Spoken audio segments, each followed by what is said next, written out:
vamos a hablar entonces en esta plática de anestesia para cateterismos cardíacos pediátricos. No tengo ningún conflicto de interés para dar esta plática. Y el contenido de esta plática, vamos a abordar los principios de seguridad radiológica, vamos a ver la valoración preoperatoria, el monitoreo adecuado, vamos a hablar un poquito de cateterismo diagnóstico y de cateterismo por intervencionismo. Entonces, a manera de introducción, quiero que vean en la gráfica de la izquierda cómo estos son unos cateterismos por intervencionismo cardíaco para cardiopatías congénitas del Reino Unido. Entonces quiero que vean cómo desde el año 2000 hasta el año 2012 más o menos esta tendencia de los cateterismos ha ido en incremento, siendo así para adultos como para niños. Y en esta gráfica de la derecha, este es de cateterismos en cardiopatías congénitas del Instituto Nacional de Cardiología. Del año 2000 al año 2015 vemos cómo hay una inversión de las curvas, siendo mayor ahora la incidencia de cateterismos terapéuticos y disminuyendo los cateterismos diagnósticos. Esto puede deberse, además de que han habido como que mejoras en el material de cateterismo, también en las mejoras de otros estudios que nos permiten un mejor diagnóstico con una mejor resolución, como son el ultrasonido o la resonancia magnética. Entonces, cuando hablamos de una sala de hemodinamia pediátrica, pues lo primero que pensamos o cuando estas son creadas es el arco en C y la mesa. Muchas veces el área de anestesiología queda rezagada y no está muy bien planeada en todas las salas. Esta es una fotografía del Gregorio Marañón donde vemos que el anestesiólogo tiene una posición ideal. Es la que nosotros quisiéramos tener en todas las salas a las que acudimos. Vemos que está a la cabeza del paciente donde puede tener acceso a la visibilidad tanto de los monitores como de lo que está realizando el intervencionista. Pero esta es la realidad en la mayoría de los lugares a los que vamos. Estamos en un lugar angosto, donde no cabemos por los otros equipos que se están utilizando, donde tampoco podemos valorar bien lo que está realizando el intervencionista y donde también estamos mayormente expuestos a la radiación que esto conlleva. Otro de los temas que vamos a ver son los principios de seguridad. Y para ello, pues debemos de mencionar siempre los preceptos de ALAR. Esto significa tan bajo como sea razonablemente posible. Vamos a ver cómo es la comprensión de la radiación, cómo ha ido la evolución. Y lo que nosotros debemos de comprender es que cuando hablamos de Grace, es la medida del efecto sobre un ser vivo. Y cuando hablamos de Silbert, son los efectos sobre una población. Y en base a estas unidades de medida es que vamos nosotros a valorar la radiación que vamos a captar. Esta es una imagen del Instituto de Canadá, en el cual podemos ver los procedimientos médicos con puntito verde y vamos a centrarnos en dos. Uno sería esta, la radiografía de tórax, que esta equivale a 0.1 milisilvers, y esta que es una tomografía de tórax que equivale a 10 milisilvers. Entonces encontramos que desde los principios de los 1900 ha ido una evolución en lo que es la seguridad de radiología, siendo el último consenso en 1990 en el cual quedaron que 20 milisilvers por año sería la radiación máxima que deberíamos que estar expuestos nosotros. Esto pues equivaldría entonces a estar en 3 tomografías de tórax sin ninguna protección. Cuando hablamos de principios de protección radiológica, son 3 preceptos. Uno, justificar que el beneficio es mayor que el daño que le vamos a producir a nuestro paciente pediátrico. Otro, el límite de dosis, ya que hemos evaluado en algunos estudios que se pueden captar desde 5 hasta 70 milisilver en un año. Y por último, la optimización, que son los preceptos de ALAR. Mantener una distancia adecuada, un tiempo menor y un blindaje adecuado. Y pues todo esto se escucha muy bien en lo descrito, pero pues esto es lo que nosotros prácticamente estamos viendo día a día en nuestros hospitales y por eso es importante hacer conciencia en todos los que estamos envueltos en estudios radiológicos. Cuando hablamos de la valoración preoperatoria, hablamos de lo que es el plan anestésico. Este plan anestésico debe comprender el preoperatorio, el transoperatorio y el postoperatorio. Vamos a valorar cada uno de ellos desglosado.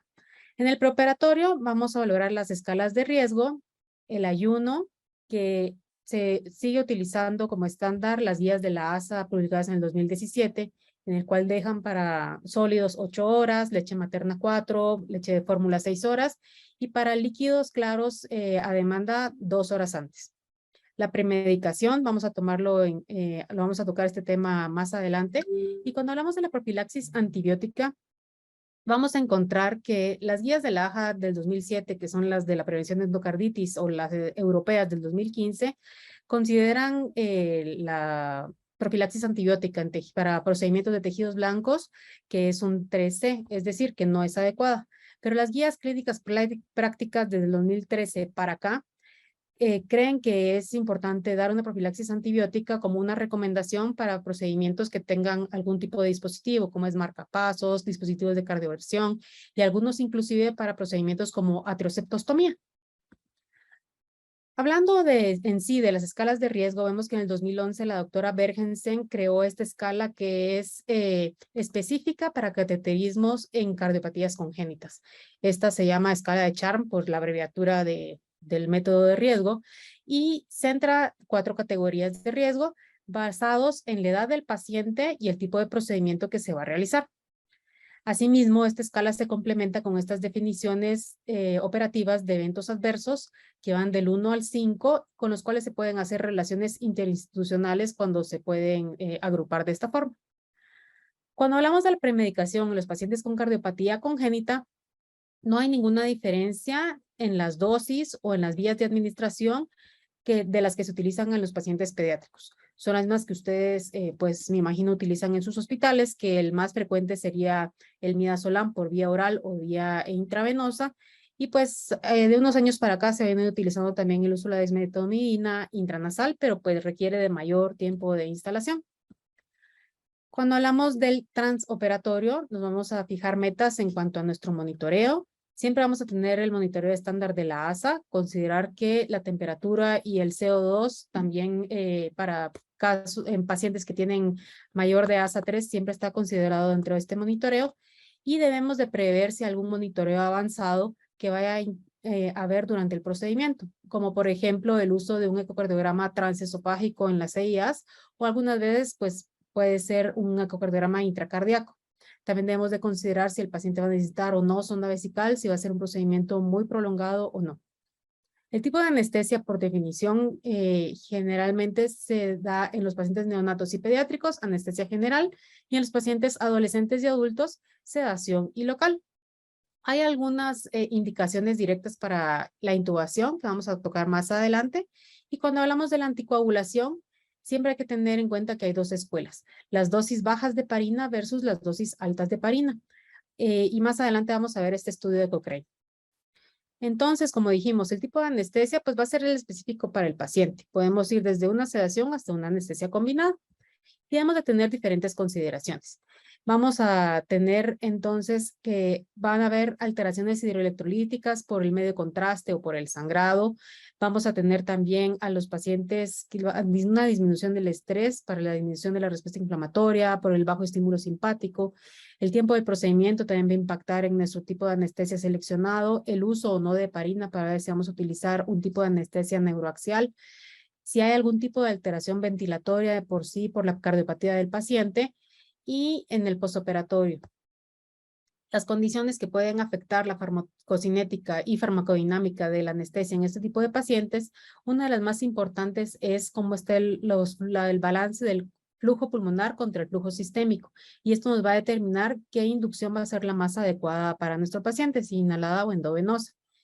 Otra cosa que nos va a determinar este flujo va a ser las alteraciones de ventilación y reperfusión y recordar que los grados de hipotermia, que son muy frecuentes que se produzcan en las salas de hemodinamia, nos va a disminuir hasta un 5% del MAC por cada grado centígrado que disminuya. Estos son algunos determinantes para mantener al paciente bajo intubación endotraqueal durante los procedimientos. Uno es el riesgo de falla ventilatoria, el uso de ecocardiografía transesofágica, intervenciones que son muy prolongadas, alteraciones hemodinámicas que van a ser previstas, momentos cruciales en los que el paciente tiene que estar inmóvil durante el procedimiento y cuando los pacientes tienen riesgo de hemoptisis, como es cuando abren las ramas pulmonares. Cuando hablamos de los diferentes tipos de inducción, vemos este estudio que salió en el 2016 en los anales de cardiología. Vemos 3 grupos. Fueron 31 pacientes por cada grupo. Uno es el grupo de pacientes sanos, sería el paciente control sin cardiopatía congénita. El grupo 2 es con cardiopatía acianógena. El grupo 3 con cardiopatía cianógena. Encontramos que los tiempos de inducción para estos pacientes con anestesia inhalada se ve incrementada hasta en el doble del tiempo en los pacientes con cardiopatía congénita cianógena. Y si nos damos cuenta, pues es lógico encontrar el resultado del estudio, puesto que estos pacientes tienen un hipoflujo pulmonar que no va a permitir que haya una buena captación entonces del anestésico inhalado. Cuando hablamos de agentes anestésicos, pues estos son los que nosotros tenemos en nuestra gama para dar nuestras anestesias y vamos a ir viendo uno por uno cómo estos pueden o no pueden ser los mejores para nuestros procedimientos. Entonces, generalmente nosotros cuando evaluamos la farmacodinámica de nuestros pacientes, lo principal que queremos saber es cómo van a afectar en nuestro gasto cardíaco de nuestro paciente. Y esto es principalmente importante para los pacientes que tienen hipertensión arterial pulmonar, ya que se ha encontrado que estos pacientes tienen hasta el doble o en algunos estudios hasta 5 veces más incrementado el riesgo de caer en paro cardiocirculatorio en estudios de hemodinamia y de los cuales no más del 50% sobreviven. Entonces encontramos que la ketamina, vamos a ver unos estudios más adelante en los cuales podría incrementar la presión de la arteria pulmonar y medicamentos como la dexmedetomidina, opioides y benzodiazepinas son muy estables para utilizarse con este tipo de pacientes. Cuando hablamos de los anestésicos inhalados, muchas veces lo que mayormente tenemos como que precaución es la contractilidad del miocardio del gasto cardíaco. En este estudio vemos una comparación de los inhalados que normalmente utilizamos nosotros y vemos cómo el más estable es el sevoflurano, seguido por el sevoflurano e isoflurano, que es el que generalmente utilizamos con los pacientes pediátricos. Y pues el alotano que ya viene en desuso, ¿no? En este otro estudio vemos cómo hay una comparación entre pacientes neonatos y adultos y cómo todos pueden deprimir la contractilidad del miocardio en dosis dependiente, inclusive en pacientes menores de 6 meses de edad, que son los que están en mayor riesgo. Cuando hablamos de pacientes que van a estudios de electrofisiología, debemos de tener también precaución con los medicamentos que pueden tener alteraciones de la conducción. El sevoflurano ha descrito que tiene del 6 al 12% de incidencia de arritmias atriales o de la unión, por lo que debemos de tener precaución al utilizar este medicamento en max elevados, no siendo así para el desflurano y el isoflurano que se consideran de mayor beneficio. Entonces, al hacer un análisis, en este estudio de anestesiología del 2001, hacen como que una comparación entre las inducciones fentanilo, midazolam, sevoflurano e isoflurano, únicamente isoflurano. Y se encuentra de que aunque estos medicamentos pueden deprimir el gasto cardíaco, no crea ninguna incidencia negativa en los pacientes con cardiopatías congénitas. Cuando hablamos de opioides y benzodiazepinas, encontramos que el fentanil, sufentanil y rimfentanilo pueden tener un efecto mínimo sobre la función del miocardio, incluso en dosis altas. Cuando hablamos de opioides sintéticos, encontramos que disminuyen la liberación de catecolaminas y otras medidas del estrés. Entonces, esto puede ser beneficioso en los pacientes que tienen hipertensión arterial pulmonar en dosis moderadas o mayores. Y el midazolam en grandes dosis en los pacientes pediátricos pueden disminuir el gasto cardíaco y pueden entonces necesitar mayor soporte inotrópico. Cuando hablamos de la ablación en respuesta al estrés, encontramos que grandes dosis de opioides ya se vienen utilizando con menor frecuencia actualmente, ya que ahora la tendencia es a la extubación temprana para tratar de disminuir la morbimortalidad de nuestros pacientes. Y cuando utilizamos remifentanil, debemos de tener en cuenta que puede prolongar la conducción sinoatrial. Cuando hablamos de propofol, pues todos sabemos que es un vasodilatador y que puede disminuir levemente la contractilidad del miocardio. Entonces, debemos de tener cuidado con los pacientes que no pueden disminuir la poscarga súbitamente. El uso de propofol en perfusión, pues tiene poco efecto sobre las resistencias vasculares pulmonares y sobre la presión arterial pulmonar, pero sí tiene un alto impacto sobre lo que es las resistencias vasculares sistémicas. Debemos de tener precaución con los pacientes que tienen falla ventricular o que tienen obstrucción del flujo de salida del ventrículo izquierdo, como lo es la hipertrofia del miocardio, en el cual está contraindicado el uso de propofol a grandes dosis. Y su uso prolongado, mayor a 6 horas, debe de tomarse siempre en cuenta el riesgo del síndrome de infusión por propofol y sin ningún efecto en la conducción cardíaca. Entonces, aquí encontramos ese estudio de 1999 de análisis de analgesia, en el cual encontramos los cambios hemodinámicos del efecto del propofol en los niños con cardiopatías congénitas, encontrando, como dijimos anteriormente, que el mayor efecto que tiene es la disminución de las resistencias vasculares sistémicas. Cuando hablamos de la ketamina, habíamos encontrado que este podría o no incrementar las resistencias vasculares pulmonares. Si se encuentra que este puede tener una estimulación simpático-mimética e inhibición de la aceptación de las catecolaminas, por lo que puede incrementar la frecuencia cardíaca, la presión arterial media y el gasto cardíaco del paciente. Pero en pacientes que tienen una reserva miocárdica disminuida o muy pobre, puede ser un depresor miocárdico directo. Los pacientes que tienen hipertensión arterial pulmonar, como hemos dicho anteriormente, no hay incremento significativo de las resistencias vasculares pulmonares si la oxigenación y la ventilación de este paciente son adecuados. Y no hay una información adecuada de cómo actúa en la conducción cardíaca. Este es un estudio del 2007 en el cual se evalúa las dosis del uso de ketamina a 2 miligramos por kilo y lo miden a los 5 minutos, 10 minutos y 15 minutos. Y entonces esto en presencia de cefaloflurano se observó que la ketamina no incrementó las resistencias vasculares pulmonares en los niños que tenían hipertensión pulmonar severa, por lo que este podría ser un medicamento usado adecuadamente en este tipo de pacientes en cateterismo. Cuando hablamos del etomidato, encontramos que los pacientes que tienen una baja función ventricular son beneficiados por esto, ya que no tiene un efecto depresor directo en el miocardio, no incrementa las resistencias vasculares pulmonares, por lo que también puede ser utilizado en los pacientes con hipertensión arterial pulmonar. Y se ha observado que en algunos pacientes pueden producir supresión con una única dosis de inducción. Este es un estudio en el que se evalúa el uso de etomidato a 0.3 miligramos por kilo, es decir, una dosis de inducción, y en el cual no se produce ningún cambio hemodinámico, aunque no hay significancia estadística en este estudio. El uso de la dexmedetomidina, encontramos que puede actuar con sinergismo con las dosis de opioides y benzodiazepinas, bolo, que ya no es recomendado, pero que se sigue utilizando en algunas instituciones. Es recomendado, pues si lo van a utilizar en menos de 10 minutos y en dosis mayores, considerar que puede producir hipotensión. Y generalmente en estos pacientes con dexmedetomidina no hay efecto en las resistencias vasculares pulmonares, pero sí hay un efecto en la conducción. Puede disminuir la función del nodo sinusal, puede prolongar el intervalo QT o aumentar el intervalo refractario del nodo AB. Cuando estamos en estudios electrofisiológicos, debemos de considerar que este medicamento puede suprimir las arritmias supraventriculares y ventriculares, por lo que no sería el más adecuado para utilizar. Una de las controversias que siempre se ha hablado de la dexmedetomidina es la bradicardia que produce, ya que como todos sabemos, pues el paciente infante o lactante, su gasto cardíaco es dependiente de frecuencia cardíaca. Pero encontramos de que no impacta el gasto cardíaco la bradicardia que produce, ya que siempre se encuentra dentro de límites normales para la edad del paciente.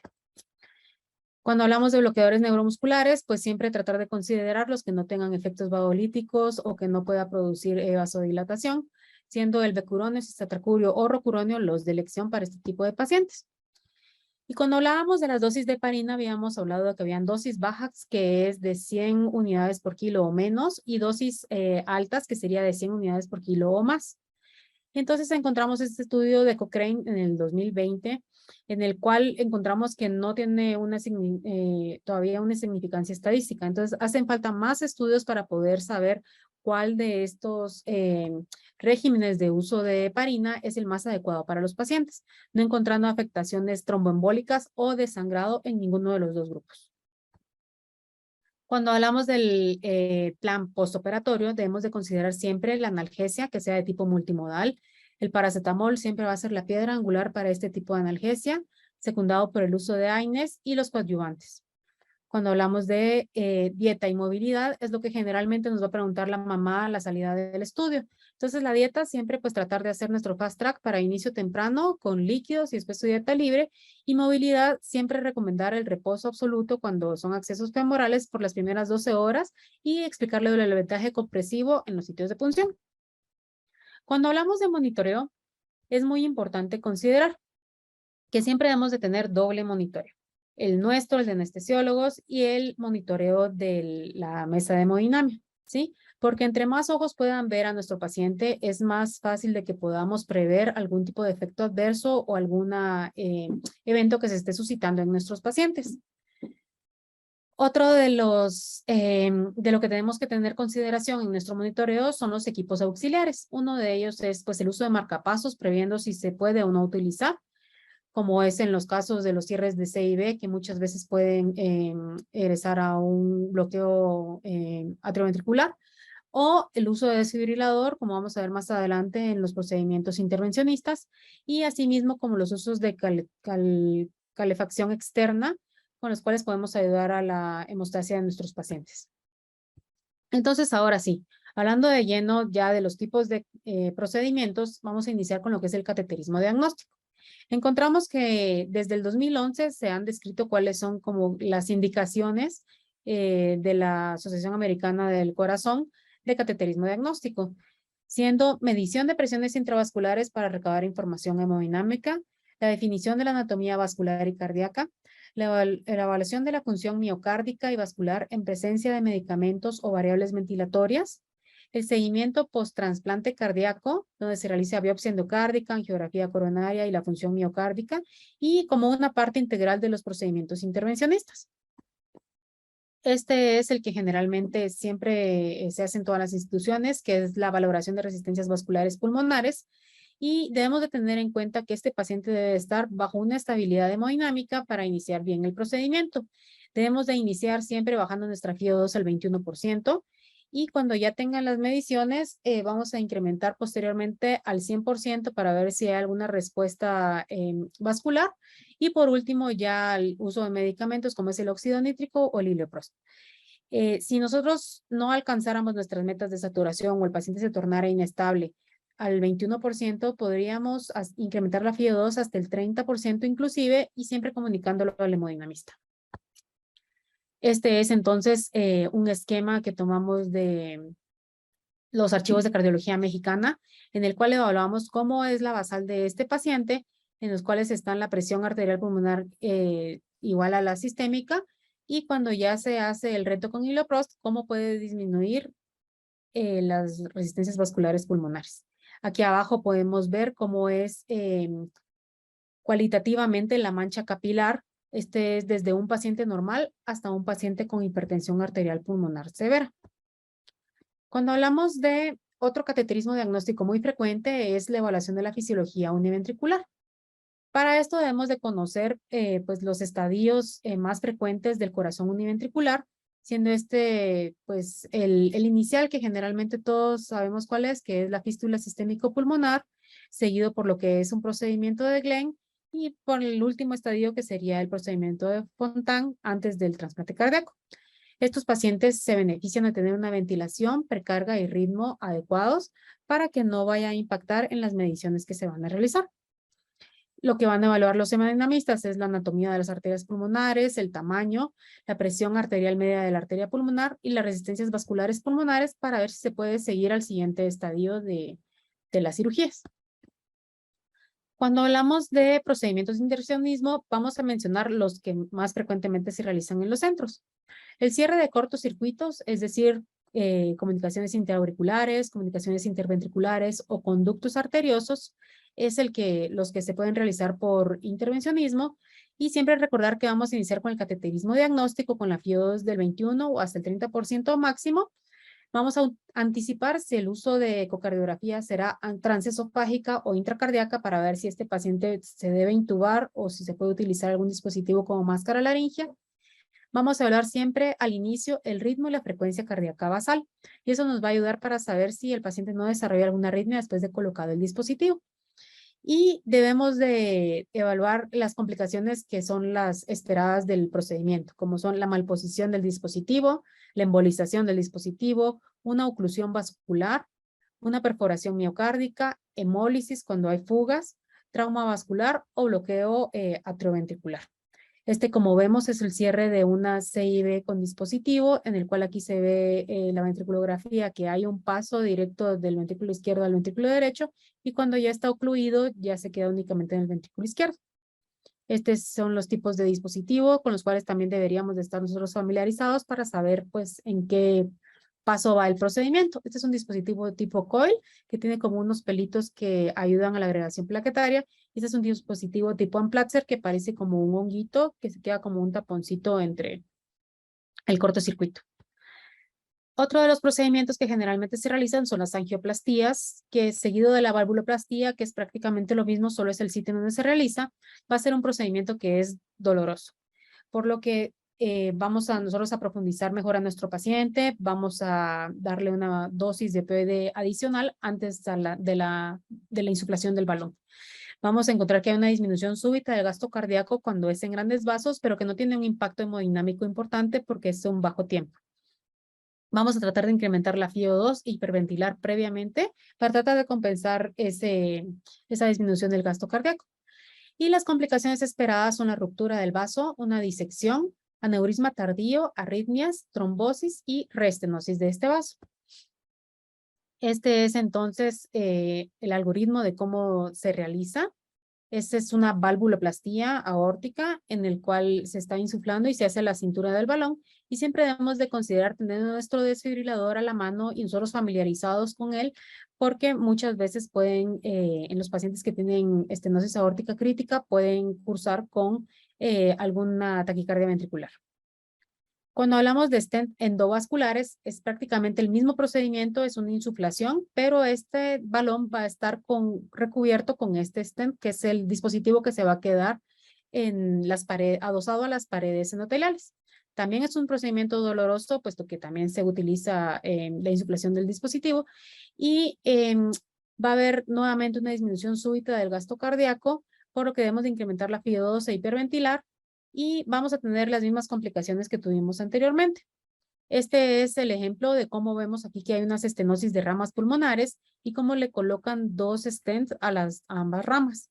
O esta que es una coartación aórtica en el cual prácticamente no hay paso de medio de contraste casi imperceptible. Y aquí ya le colocaron ellos el dispositivo con el cual ya puede el paciente pues su mejoría. Otro de los procedimientos es la septostomía atrial o el procedimiento de Rashkin. Este se lleva a cabo mediante una guía que llega desde el lado venoso, atraviesa la comunicación interauricular y se ubican hasta las venas pulmonares y por medio de este paso colocan un balón que se insufla del lado izquierdo de las cámaras izquierdas del corazón, del atrio izquierdo, y al jalarlo hace una ruptura en lo que es el septum interatrial y se queda más abierta esa comunicación interauricular. Entonces, hay una oclusión completa del atrio izquierdo, como les había explicado ahorita, por la insuflación del balón, y puede haber entonces una disminución súbita del gasto cardíaco. Podemos incrementar la FiO2 y hiperventilar previamente. En pacientes que son mayores de un mes, el balón ya no es suficiente, puesto que este septo es como elástico, entonces es necesario utilizar cuchillas y hay mayor riesgo entonces de perforación de estructuras del lado derecho cuando se jala. Hay que manejar la acidosis, la hipoxia y el edema pulmonar de estos pacientes y generalmente estos pacientes llegan con uso previo de prostaglandinas.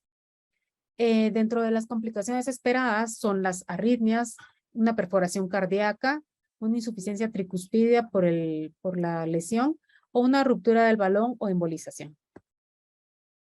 Otro de los procedimientos que se pueden realizar en los pacientes neonatos es la colocación de stent en conductos arteriosos. Estos son pacientes que tienen una circulación ductus arterioso dependiente. Este procedimiento es un procedimiento paliativo, no debe ser mayor de 3 a 6 meses y debemos de parar o disminuir las perfusiones de prostaglandinas previamente a que inicie el procedimiento. Y si nosotros consideramos que el paciente está cursando con una hipoxia, ya sea por espasmo o porque la simple disminución de las prostaglandinas no permitió que el paciente oxigenara bien, debemos de considerar entonces el incremento de las prostaglandinas y tratar de mejorar la saturación a expensas de la presión arterial sistémica. En el último caso, si este paciente cursara con una hipoxia refractaria, sería la consideración del ECMO si estuviera pues en disponibilidad de nuestros centros. Hay criterios de exclusión para este procedimiento. Esos pacientes que son pretérmino, menores de 2.5 kilos, que el ducto sea tortuoso, que tenga estenosis de las ramas de la arteria pulmonar. Y dentro de las complicaciones esperadas son la reestenosis, la embolización y la trombosis. Entonces aquí como vemos están pasando la guía pues a través del conducto, se hace la insuflación y ya se queda el dispositivo colocado. Entonces, como comentarios finales. La tecnología va cambiando y pues se ha visto la tendencia de un incremento de los procedimientos de intervencionismo cardíaco pediátrico. Debemos de considerar que los principios de ALARA los debemos de respetar en todas las intervenciones radiológicas practicadas en pacientes pediátricos principalmente, ya que estos pacientes todavía se encuentran en crecimiento y los pacientes que tienen cardiopatías congénitas muy probablemente no va a ser ese el único estudio al que se van a someter y van a estar expuestos mucho más a radiación de lo que un paciente que solo va a una fractura, por ejemplo, ¿verdad? La valoración preoperatoria debe considerar la planeación anestésica integral, es decir, el preoperatorio, el transoperatorio y el postoperatorio dentro de nuestra planeación, y debemos de considerar los eventos adversos o complicaciones más frecuentes para poder solicitar con anticipación los dispositivos de ayuda. Muchas gracias. Muchas gracias, Lulú. No sé si alguien tenga alguna pregunta o alguna duda que se haya quedado por ahí. Fíjate, Lulú, que a ver si alguien pregunta. Ahora que nos estás hablando de los principios estos de ALARA, pues la verdad es que hay muchos intervencionistas pediátricos que se tardan muchísimo, y avientan también muchísimos rayos. Yo creo que también tiene que ver con que siempre, pues el niño como está chiquito, las venas son chiquitas, los accesos son difíciles, pues siempre se tardan un poquito más.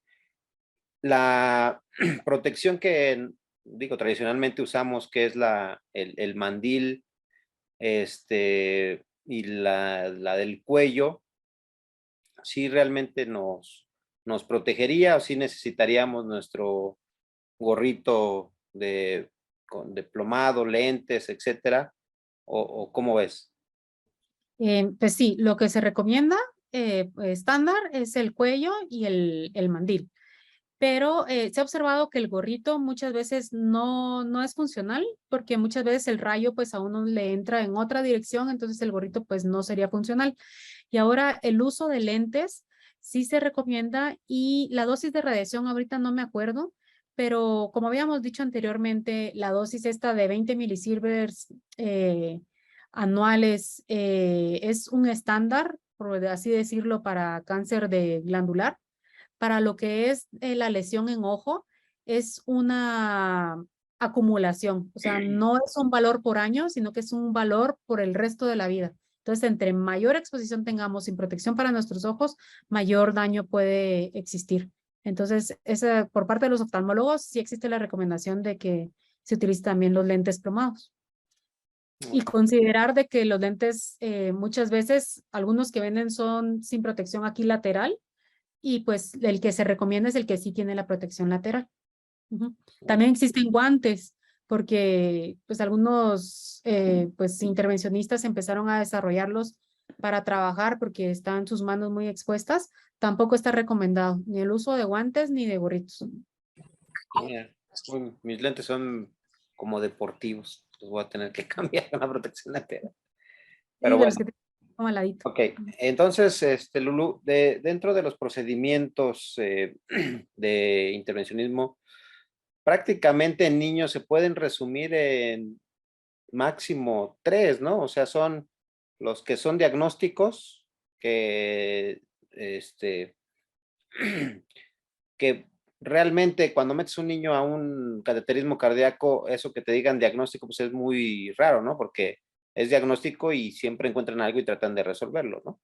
Es uno. Y bueno, dentro del diagnóstico es lo que mencionabas de las medidas de las por gasometrías de la oxemia de las diferentes partes del corazón.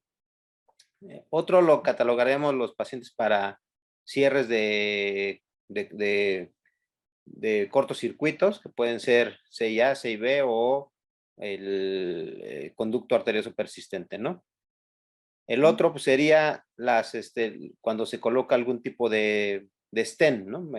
Digo, se me hace más raro, ¿no? En un niño, serían stents, pero en ramas pulmonares, en algunos vasos, grandes vasos, pues, ¿no? Y de Ujú. ahí, pues ya no hay más, ¿no? O sea, bueno, están los congénitos complejos que, pues normalmente, pues tienen que caer en alguna de esas tres opciones, ¿no? O sea, o qué otro tipo de cateterismo, de procedimientos hay en niños. Pues algo que no mencioné yo en la plática, porque pues consideré que era como que otra plática aparte, son los procedimientos de electrofisiología.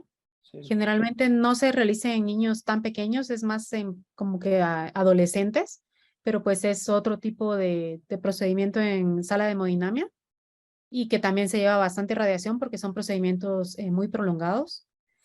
Em, y pues sería, como usted dijo, los de intervencionismo serían los cierres de cortocircuitos, las angioplastías con o sin stent y yo le llamaría procedimientos de urgencia, como son la trioceptostomía, la colocación de stent en conductos o la angioplastia valvular en las estenosis aórticas críticas en los neonatos. Sí es. ¿Qué dentro de estas clasificación que hicimos, normalmente tú los manejas todos con anestesia general, intubación y todo?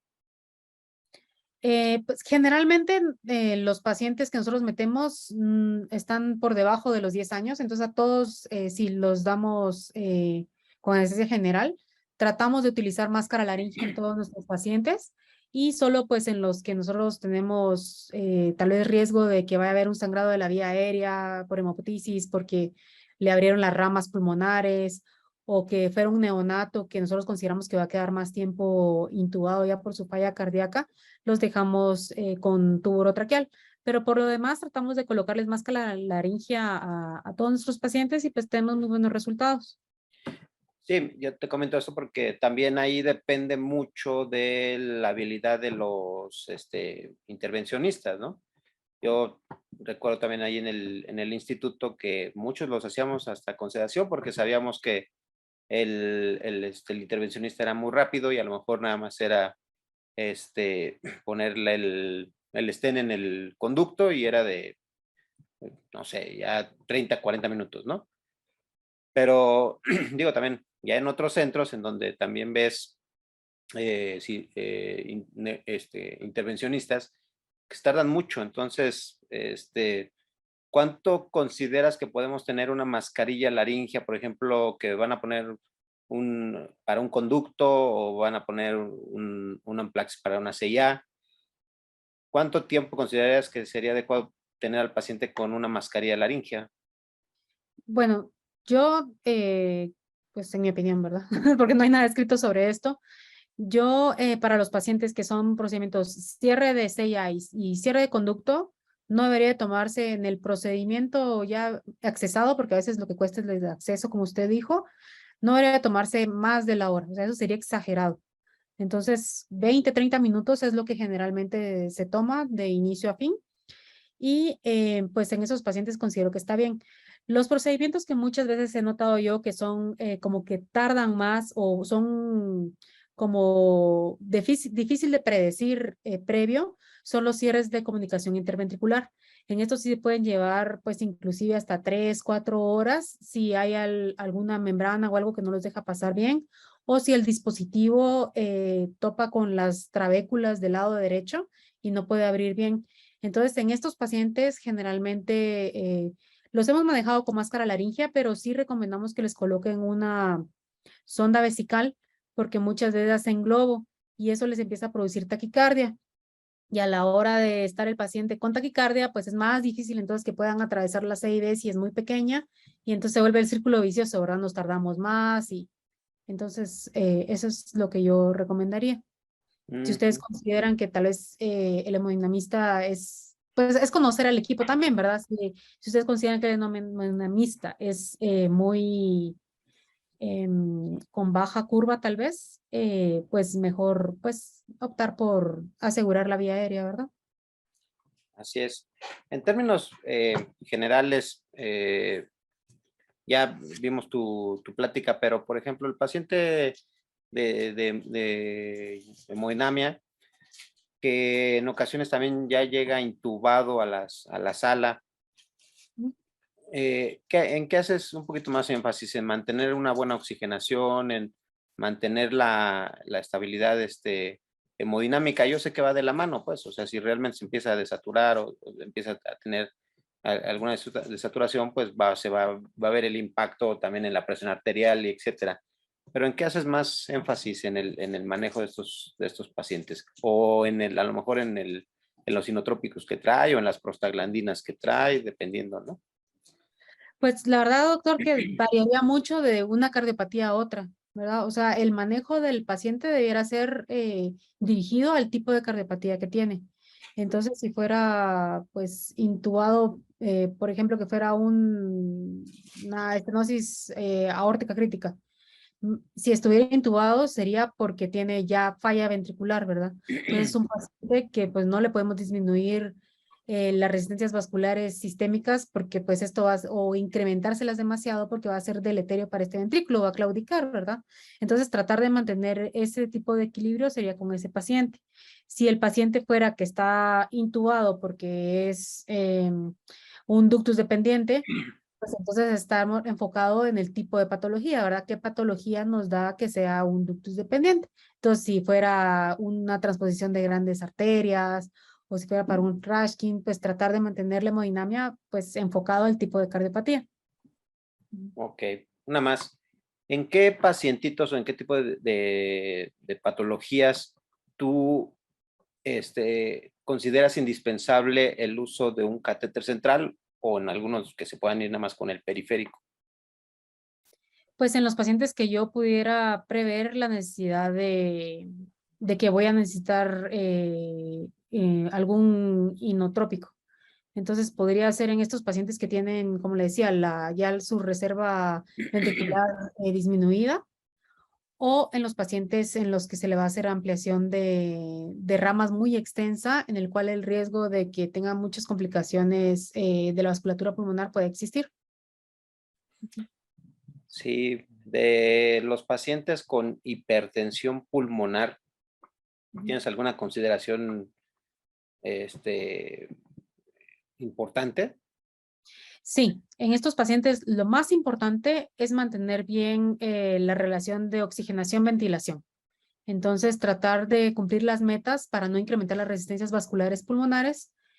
Y como habíamos visto anteriormente, la ketamina, que muchas veces está como proscrita en este tipo de pacientes, pues podría ser utilizada pues a reserva de cada técnica anestésica que tengan, pero los estudios han demostrado que no hay un incremento considerable en los pacientes que tienen hipertensión pulmonar severa, por lo que puede ser utilizada como una de las estrategias.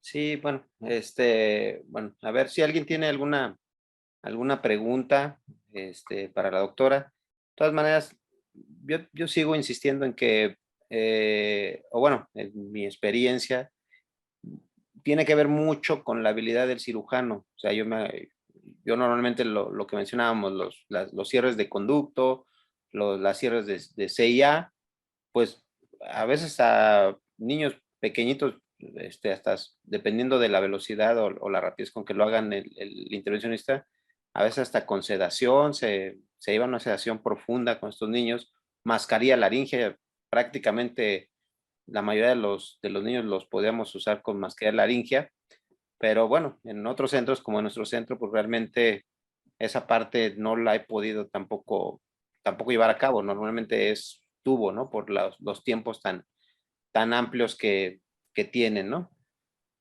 Bueno, ¿alguien más que tenga alguna pregunta? Porque ya estoy aquí platicando yo nada más con la doctora. Hola, Yo, buenas noches. Yo, Catherine, por favor. buenas noches. Primero que todo, darle gracias a la doctora por su plática.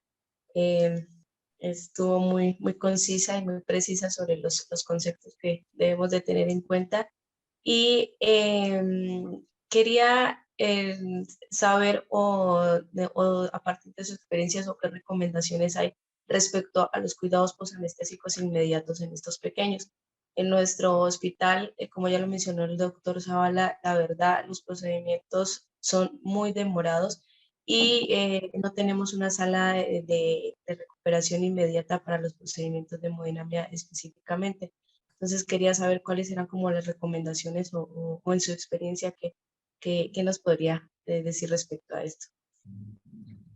Bueno, pues algo que tal vez no mencioné, pero que es como importante que pues los anestesiólogos sepamos, es que los procedimientos de cateterismo son procedimientos pues que generalmente no son dolorosos. Entonces, muchas veces cuando nosotros damos las inducciones anestésicas, lo primero que observamos es que el paciente pues como que lo metemos a un plano muy profundo para el poco estímulo que tiene. Y entonces es un paciente que va a estar como que con presiones bajitas y que no logramos llegar a compensarlo en ese caso, ¿verdad? Entonces, uno, no ser tan agresivos en nuestras inducciones. O sea, si bien uno piensa que el paciente cardiópata se le debe de dar dosis plenas de opioide, en estos pacientes no es así. Entonces, con que le demos una inducción con opioide penta a 3 por kilo es suficiente para el procedimiento. Otra, considerar los tiempos de los medicamentos. Muchas veces nos quedamos solo con la dosis de inducción del opioide y ya se nos olvida de que este va a tardar más o menos unos 30, 45 minutos y que le tenemos que dar refuerzo, ¿verdad? Entonces, esa es pues la siguiente. Entonces, siempre considerar pues dar el refuerzo a las horas de los medicamentos. Y pues por último, tu pregunta, que era lo de las recomendaciones, va muy de la mano entonces el tipo de anestesia que nosotros vayamos a dar. Entonces, si nosotros vamos a dar un tipo de anestesia en el cual el paciente va a estar pues confortable, que no va a tener dolor, que le vamos a dar la analgesia multimodal, pues está bien que saquemos a un niño despierto porque no va a tener mayor queja más que tiene hambre. Por lo que nosotros generalmente recomendamos que media vez despierte el niño y empieza ya a pedir que quiere comer, iniciemos a darle un poquito de agua. Si no hay náusea, no hay vómito, no hay nada, pues ya que le den su biberón, su leche, lo que desee tomar, ¿no? Las recomendaciones que les debemos de dar a los padres, que son los que generalmente están como muy ansiosos, es esta. Uno, la inmovilidad de la pierna, porque sí hay riesgo alto de que pueda haber una sangrado porque no haya un coágulo tan estable. Muchas veces los medios de transporte de los dispositivos son muy grandes para los tamaños de los vasos de los niños. Entonces, por eso esa era una de las contraindicaciones, si se dieron cuenta, en los pacientes de estente en conducto, que los pacientes pretérminos menores de 2.5 kilos. Esa es la razón. Es inclusive la misma razón por la que cierres percutáneos para conducto en pacientes pretérminos no está estandarizado. Es porque los dispositivos todavía tienen un medio de transporte muy grande que todavía no es adecuado para el tamaño de la vasculatura de estos pacientes. Entonces, eso serían las recomendaciones. Uno, dar una buena analgesia. Dos, iniciar la dieta lo más pronto posible. Y tres, decirle a los papás que es necesario que mantenga inmóvil su piernita. Y pues sí, lo pueden cargar, lo pueden tener abrazado y todo, o sea, no es necesario que el niño esté postrado en la cama, pero tratar de mantener la pierna lo más estable posible. Eso, eso que menciona la doctora es una realidad. A veces pensamos que, bueno, es un paciente cardiópata, hay que tenerlo bien dormido y a veces nosotros mismos lo chocamos porque le damos una buena inducción, le abrimos al gas y realmente lo que yo les mencionaba, muchos de esos pacientes yo me los llevaba o me los llevo con sedación porque nada más incrementaba un poquito cuando le hacían el piquete, pues para poner el introductor, incrementaba un poquito un bolito de prop o algo y lo demás pues, prácticamente me iba muy superficial porque no es un procedimiento que duela, pero si nosotros le abrimos al gas a 2, le pusimos propo en dosis altas, opioides altos, normalmente pues empiezan a chocar y nosotros mismos nos estamos complicando con ese paciente, ¿no? Entonces le tenemos que incrementar a la norepi, le tenemos que incrementar a la adrenalina si traen infusión, etcétera, o a veces la tenemos que colocar porque con la misma inducción tan fuerte o durante el transanestésico se empiezan a chocar, ¿no? Entonces sí, realmente les digo, yo incremento un poquito más la dosis cuando le dan ahí la punción para poner los catéteres y después prácticamente con dosis muy bajitas, ¿no? Bueno, gracias. ¿Alguien más? Por ahí había... Hola, yo, Erika. Doctora García, por favor. Hola, doctora. Digo, la verdad la plática estuvo bastante completa como para todo lo que se tiene que visualizar en este tipo de pacientes cardiópatas.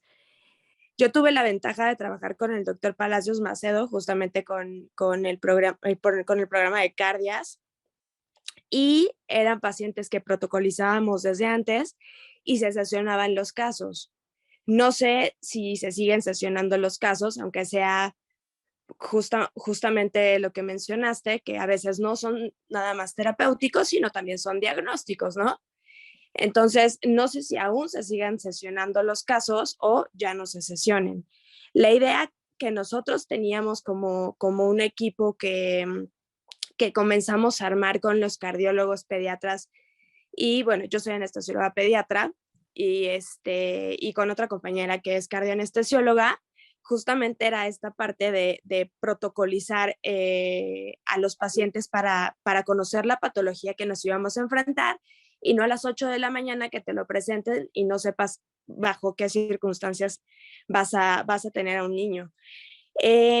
Justo lo que mencionaba el doctor Zavala, que el paciente, eso es uno de nuestros acuerdos que tenemos internos, es el que el paciente baje o no intubado.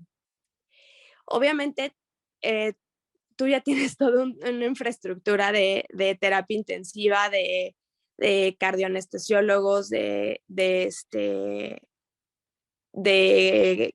cirujanos, perdóname, de hemodinamistas, pero nosotros no. Entonces, salvo que sea una estenosis aórtica súper severa o un canal AB desbalanceado, un falote extremo, o que el paciente venga inestable, sí solicitamos que el paciente venga extubado, que el paciente no lo intuben.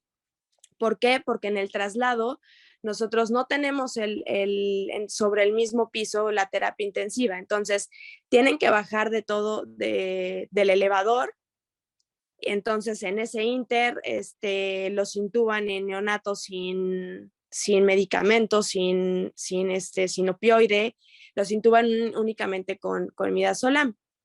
Entonces, bueno, eso obviamente nosotros hicimos el hincapié que no se debe de hacer así. No sé, esta es mi primera pregunta, que si ustedes todavía tienen como esa parte de sesionar los casos para saber a qué se van a enfrentar o no. Sí, sí se hacen sesiones, se hacen una vez por semana y pues se incluyen todos los pacientes, los quirúrgicos y los de intervencionismo, y si se considera dentro de la sesión, si debe ir a otro estudio antes de imagen o algo así, también se hace hincapié ahí en la sesión. Tenemos un archivo Drive en el cual cada vez que se sesiona a un niño, hay pues alguien, un secretario que se encarga de subir los datos del paciente, los datos más relevantes del ecocardiograma y los datos que se quedaron en la sesión, para que si, por ejemplo, tú sabes, mañana me toca Juanito Pérez, entonces lo puedes buscar en el Drive y recordarte, en la sesión dijimos esto y esto, y hay que tener en consideración que tiene, yo qué sé, vena cava persistente.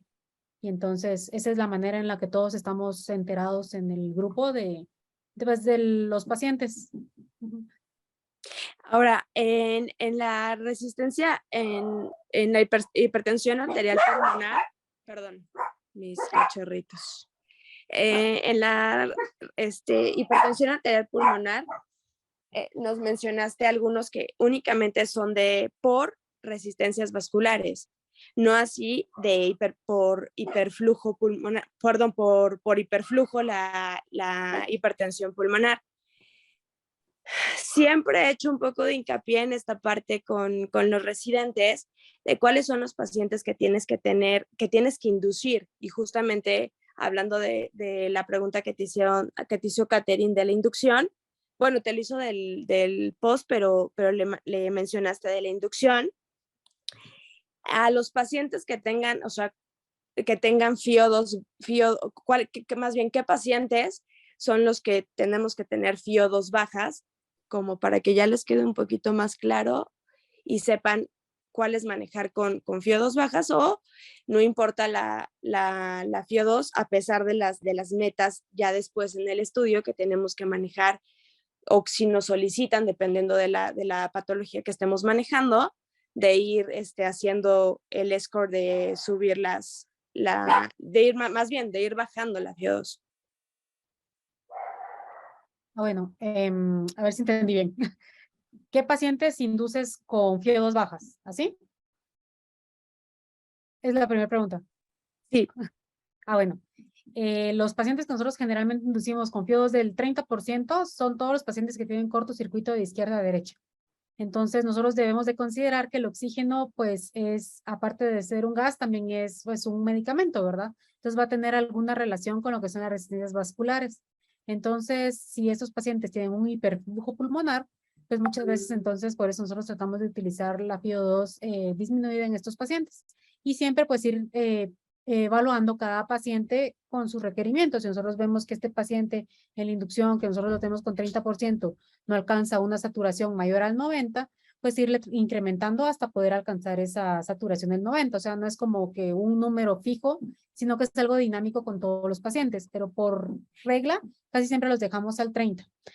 ¿Qué pacientes tú dirías? Bueno, así entendí como que por hiperflujo van a tener ya hipertensión arterial pulmonar y entonces pues ya no se benefician de tener FIO2 alta. Entonces, estos pacientes, por eso es bien importante que vayan bien estudiados. Entonces, actualmente ya no es necesario que con un cateterismo te digan, este paciente tiene hipertensión arterial pulmonar por lesión, sino que ya con clínica, con ecocardiograma, ya podríamos nosotros inferir esto. Entonces, una es ver cuánto satura el paciente al aire ambiente. Si es un paciente que tiene una CIB y que tiene 20 años y que ya satura a 70, pues ya no es necesario que nos diga el cateterismo que está hipertenso pulmonar, ¿verdad? Ahora, si es un paciente que tiene, por ejemplo, un conducto, tiene 2 años y nosotros vemos que ya no tiene cardiomegalia y está saturando entre los 90, entonces también nos da un indicio de que este paciente ya pudiera tener algún tipo de lesión vascular pulmonar. Entonces, recordemos que estos pacientes, lo primero que realizan, los pacientes que tienen cortocircuito de derecha y izquierda, lo primero signo que tienen es que produce cardiomegalia. Entonces, un paciente que ya no tiene cardiomegalia ya significa que tiene algún tipo de lesión vascular pulmonar y que pues ya el corazón ya está como que tratándose de adecuar a esa hipertensión pulmonar. Entonces, estos son los signos que nosotros debemos de ir buscando para saber qué FIO2 darle a cada paciente. Si nosotros tuviéramos este niño que está en el límite, que no sabemos si ese 90 es porque el oxímetro es chino o porque sí satura eso, entonces lo que debemos de hacer es ir probando a nuestro paciente. Si con 30 no mantiene una buena oxigenación, irle incrementando hasta donde pues nuestro paciente lo tolere.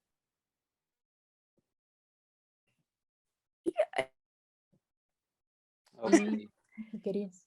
Sí, de hecho, sí, o sea, justo es lo que quiero que entiendan ellos, que los shunts que son normalmente de izquierda a derecha son los que tenemos que manejar las FIO2 bajas. Y como mencionaste, los que ya son shunts de derecha a izquierda, pues podemos asumir que no tengamos FIO2 tan bajas, ¿no? ¿Qué modo de ventilación ocupan ustedes para niños neonatos y lactantes menores?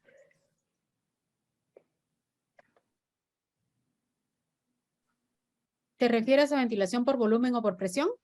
Sí. Bueno. Nosotros generalmente en paciente neonato está como que pues indicada lo que es ventilación por presión, ya que muchas veces estos pacientes, porque ya sea que nuestra máquina no sea adecuada para neonatos, entre que el ventilador de la máquina no es tan específico como un ventilador de terapia intensiva, siempre la recomendación para pacientes neonatos es ventilación por presión. Y, ¿cómo se llame? Siempre tratar de pensar que pacientes con fisiología univentricular se van a, bueno, pues en un neonato no va a ser tanto, pero en pacientes que tienen fisiología univentricular se van a beneficiar más de una ventilación espontánea que de una ventilación controlada. Perfecto. Y bueno, aprovechando que está el jefe, en lo que es justamente el protocolo de ALARA, y menciona, ¿no? Que es as low as reasonable ageable, ¿no? O sea, tan bajo como sea razonablemente posible.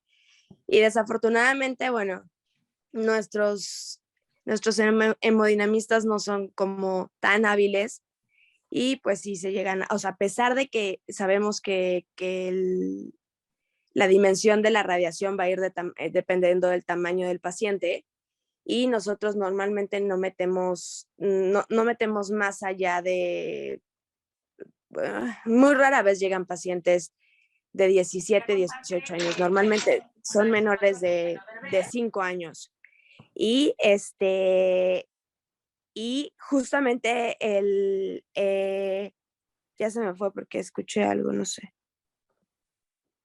Ay, algo te iba a decir. Los Que sí, elementos de protección. sí, que digo, no cumplimos ni con el tiempo, ni con la distancia, ni con la seguridad, ¿no? Porque honestamente la protección que nos dan es bastante nula pues con los chalecos, o en lo que nosotros estamos con la inducción y viendo que el paciente está estable, ya todo el mundo agarró sus chalecos y a nosotros nos dejaron muy pocos, ¿no?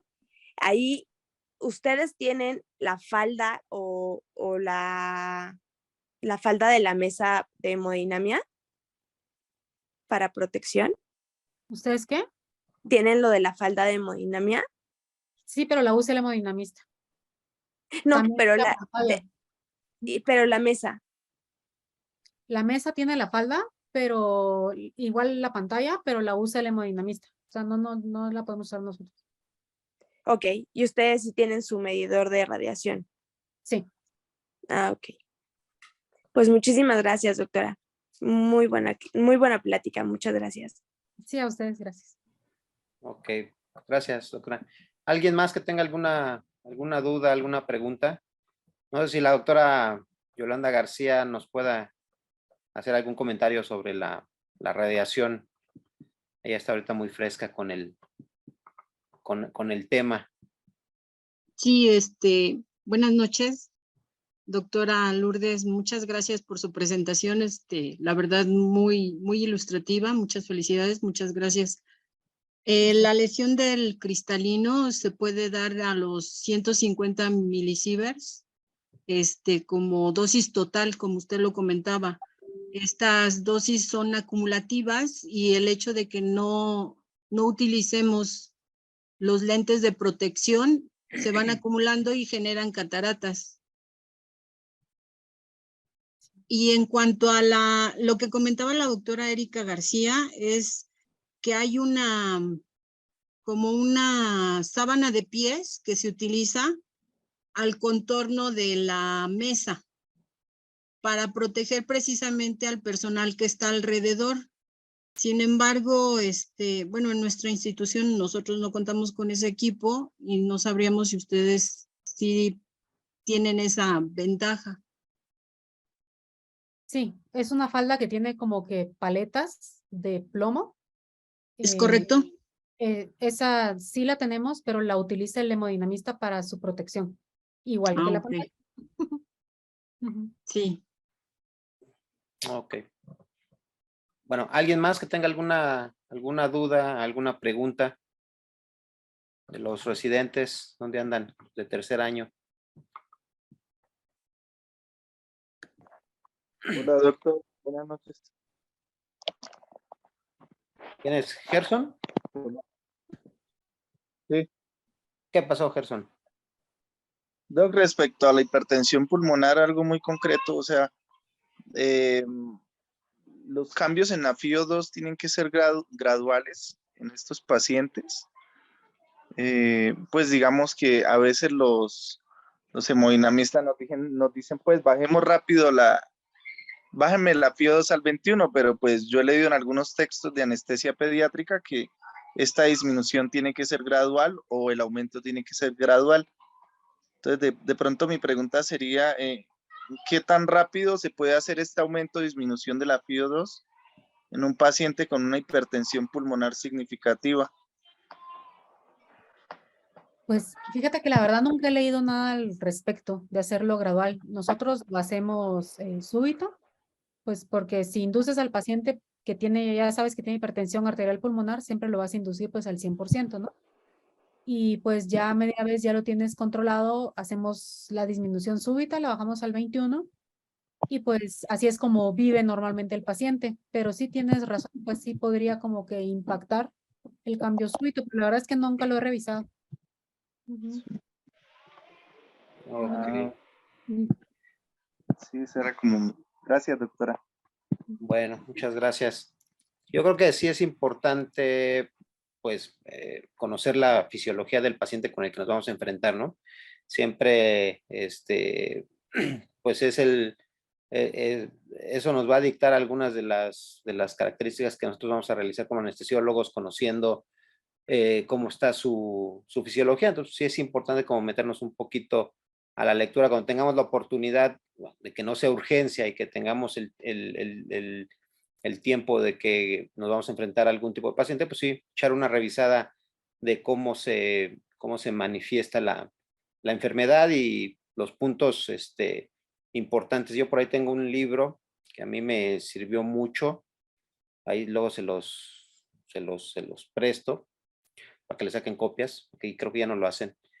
Pero viene muy sencillo, viene, por ejemplo, CIA, viene la primera parte que es un poquito de estadísticas, después embriología, después clínica, signos, sintomatología, después los estudios de eco, qué se ve en el eco, qué se ve en la placa de tórax, qué se ve en el cateterismo, después viene el manejo quirúrgico de la patología y después viene el manejo anestésico y así vienen casi todas las patologías que es CIA, CIB, persistencia del conducto arterioso, doble salida del ventrículo, estenosis, todas las valvulopatías, etcétera. Entonces viene un poquito sencillo esa parte, porque son muchas, pero bueno, yo creo que en términos generales, pues nos amplió un poquito la información y la idea del manejo de sus pacientes. Yo sé que, pues en esta hora y media que llevamos, pues no es